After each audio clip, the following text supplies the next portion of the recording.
Hello दोस्तों, फिर से स्वागत है आपका मेरे इस नेक्स्ट वीडियो में। Chapter 6 meaning and scope of different kinds of archaeology. आज हम इसको कंप्लीट करेंगे चैप्टर को। और टेंशन लीजिएगा, हाँ पे सारी बुक्स कंप्लीट करा देंगे एंथ्रोपोलॉजी ऑफ के। बस आप हमारे चैनल सब्सक्राइब करिए, जिससे कि आपको मेरी सारी नेक्स्ट वीडियोस टाइम से पता पहुँच जाएँ और आप इसका इस्तेमाल कर सकें। प्लीज़ ज़्यादा ज़्यादा वीडियो को लाइक करें, कमेंट करें, सब्सक्राइब करें, शेयर करें। सब्सक्राइब में क्या जाता है, सब्सक्राइब कर लो बस, बात खत्म। भी अगर वीडियो देखनी है आपके हेल्पफुल होगी, मुझे कुछ मिलना नहीं है। ना 1000 सब्सक्राइबर्स हैं, ना 4 घंटे हैं।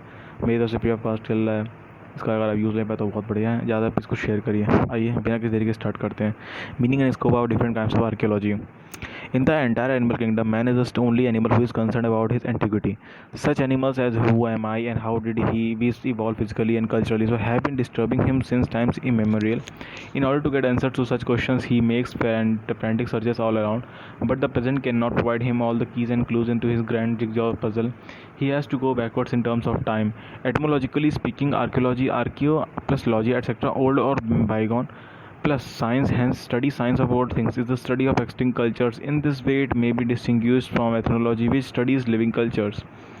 Archaeology has got very wide scope. It studies man and his culture in a variety of ways in terms of time and space. It begins its pursuit from day man left the animal ancestry and became the man, and continues it still it reaches the threshold at the present. Obviously it covers within its umbrella such human society is living at pre-literate pre-culture and pre-industrial levels, as well as those that existed at civilizational level with the advantage of script, and also such other cultures which, though not of great antiquity but still living without text. Archaeology seeks to reconstruct cultural history and the life ways of people of the past. It also tries to understand cultural processes is so far as they may be inferred from archaeological remains and other evidences. Glyn Daniels, 1964, definition of archaeology as the study and practice of writing the history of man from material sources suffices the discussion. The systematic beginning of archaeology is usually traced back to the intellectual movements in the wake of Renaissance. The romantic interest of many post-Renaissance European scholars led them to study of ancient Greece, Rome, and Bible lands. Once established as distinct science, archaeology never looked back, justifying its level. It diversified, leading to a specialized fields of study. Thus, we now have a different kinds of archaeology. The major ones are as follows: classical archaeology, historical archaeology, proto-historical archaeology, prehistorical archaeology.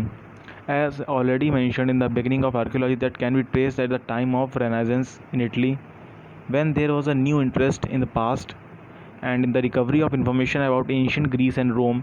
This interest quickly spread from Italy to other parts of Europe. Interest in these ancient lands and their civilization was the subject matter of classical archaeology. This kind of archaeology, which became instrumental in stimulating the birth of other different kinds of archaeology, was closely linked to the art history.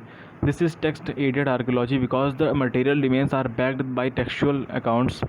And by the end of 16th century and during the 17th century, there were many antiquaries and collecting classical statues and other vintage objects that became the hobby of the rich and the elite. Many of them built up private collections, some of which ultimately became famous museums.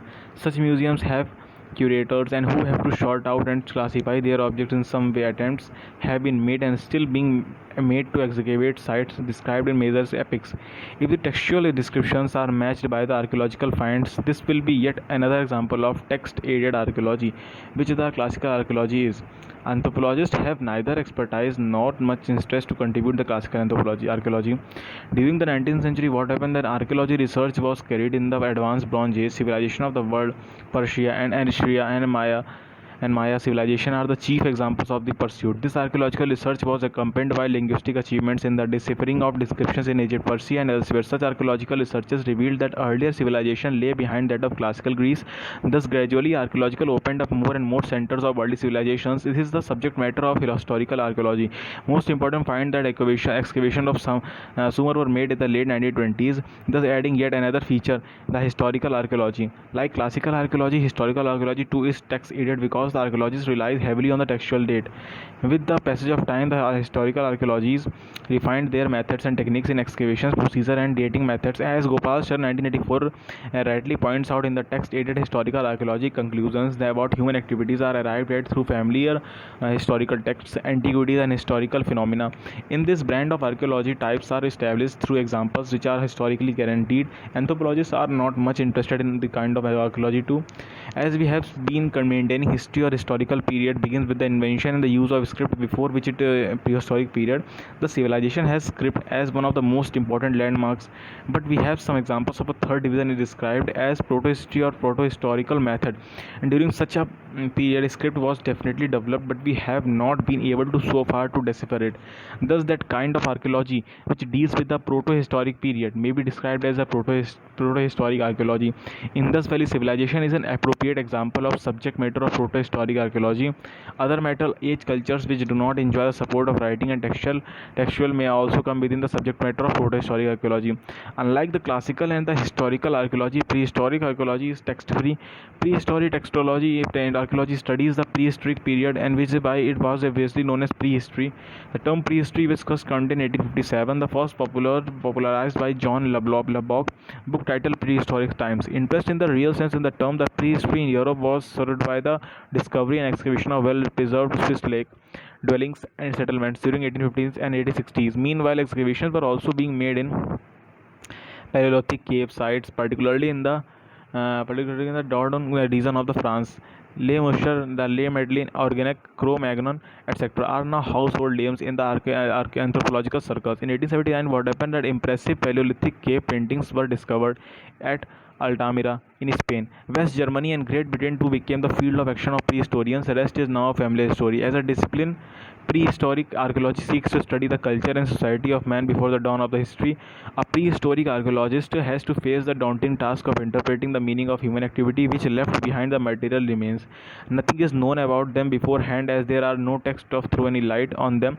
In a highly simple but incisive description, Saran Ivid, while describing the basic approach to a discipline, says that the theory of knowledge which forms the base for inference making in text-free prehistoric archaeology has some axioms. All archaeological evidence unearthed as is the result of human activity. Human activity must confirm a norm.